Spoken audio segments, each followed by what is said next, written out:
Hello les cœurs, bel bonsoir à la communauté. Alors, quoi de neuf aujourd'hui? Comment vous vous sentez? Ici, c'est le froid, la grisaille. Hmm. J'ai envie de te parler de ton plus grand rival aujourd'hui.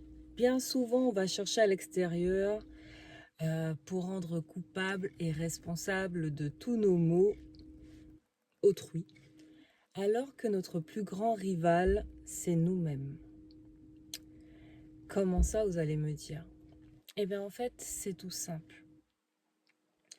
Nous sommes les seuls à nous donner l'autorisation d'être impactés par telle ou telle autre énergie qui vient d'une autre personne, d'une situation, ou peu importe. Nous sommes les seuls souverains de notre royaume, ne l'oublions pas. Donc, si nous ne donnons pas autorité à une autre ou d'autres personnes pour finalement nous impacter de manière négative, cela n'est absolument pas possible. Notre plus grand rival, c'est nous. Pourquoi? Parce que nous sommes les premiers à nous saboter. Nous sommes les premiers à ne pas croire suffisamment en nous, en nos capacités, en nos ressources. Nous sommes les premiers justement à nous dire ça va pas être possible, mais tu rêves, mais tu te prends pour qui? Tu crois que tu vas pouvoir aller faire ça, mais tu t'es regardé? Ou à nous trouver toutes sortes de vilains défauts en n'acceptant pas notre corps tel qu'il est, en ne nous acceptant pas tel que nous sommes. Nous faisons preuve cruellement d'un manque d'amour. Alors j'aimerais revenir à cette notion de rival. L'idée qui me vient, c'est une histoire que j'ai vécue il y a plusieurs années. Je vais réallumer la lumière. Quand j'habitais sur Paris, et en fait j'étais dans le métro avec ma très bonne amie. Et donc moi j'étais face à elle, je discutais avec elle, etc. Et à cette époque, je vous assure que j'étais au taquet de la confiance, l'estime de moi. C'était comme si des ailes m'avaient poussé dans le dos tellement waouh. C'était voilà, j'étais dans une abondance. Gratitude d'ailleurs pour cette période.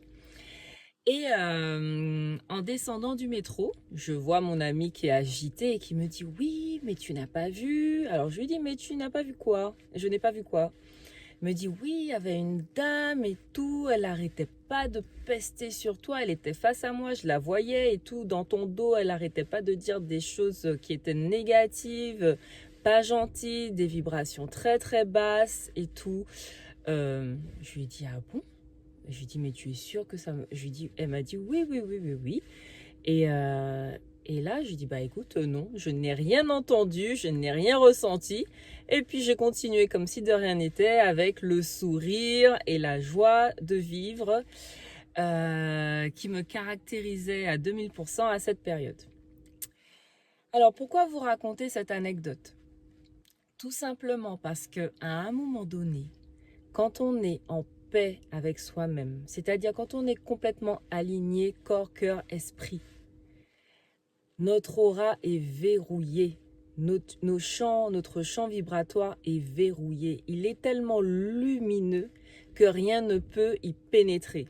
Il n'y a aucune faille qui puisse permettre à des énergies qui seraient moins que l'amour de passer et d'accéder en fait à notre cœur, de rentrer dans notre temple. Et pour le coup de nous souiller. Rien de rien. Et tellement que ces énergies qui sont de basse fréquence ne sont même plus perceptibles dans notre champ de conscience. C'est-à-dire que cette dame, je ne l'ai même pas vue. C'est-à-dire qu'elle n'était pas présente dans mon champ de vision de conscience.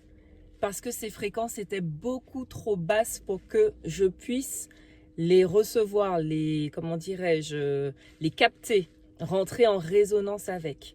C'est pour ça que je vous invite à vous élever vibratoirement.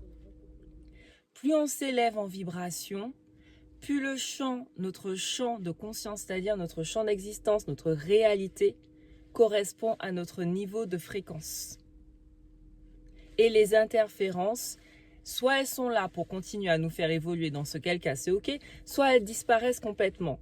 Et là on se dit, mais c'est bizarre, je vois plus telle ou telle personne, ou je ne suis plus, parce que tout simplement, on ne vibre plus, on n'est plus sur la même fréquence.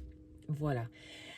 Donc, s'il vous plaît, de grâce, revenons nos meilleurs amis et non plus nos pires ennemis.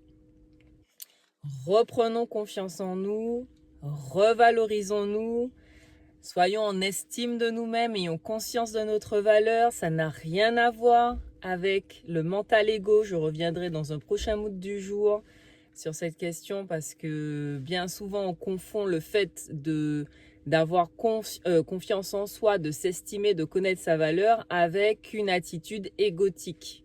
Rien à voir. Voilà ce que j'avais envie de vous transmettre aujourd'hui. Vous pouvez retrouver sur ma chaîne YouTube l'instant yoga méditation, l'art de l'équilibre. Donc je vous ai posté hier une pratique. Voilà. Vous pouvez retrouver aussi les cours. Demain à 12h30, vous inscrire pour les cours en ligne à l'école de l'épanouissement de l'être. Et puis de belles choses à venir parce que bien évidemment, quand bien même c'est la grisaille et le froid, il fait toujours soleil et où? À l'intérieur de nous. Donc continuons de cultiver notre soleil intérieur, continuons de nous remplir de chaleur et d'être en gratitude pour toutes les bénédictions qui viennent dans nos vies et qui viennent égayer notre cœur quand on a l'impression que nous sommes, que rien ne va et que voilà, c'est compliqué. Je vous embrasse. À très très vite pour le prochain mood du jour. Je suis Joanne Biron-Sabine, coach thérapeute en épanouissement personnel et spirituel, fondatrice de l'école en ligne de l'épanouissement de l'être. Ciao ciao!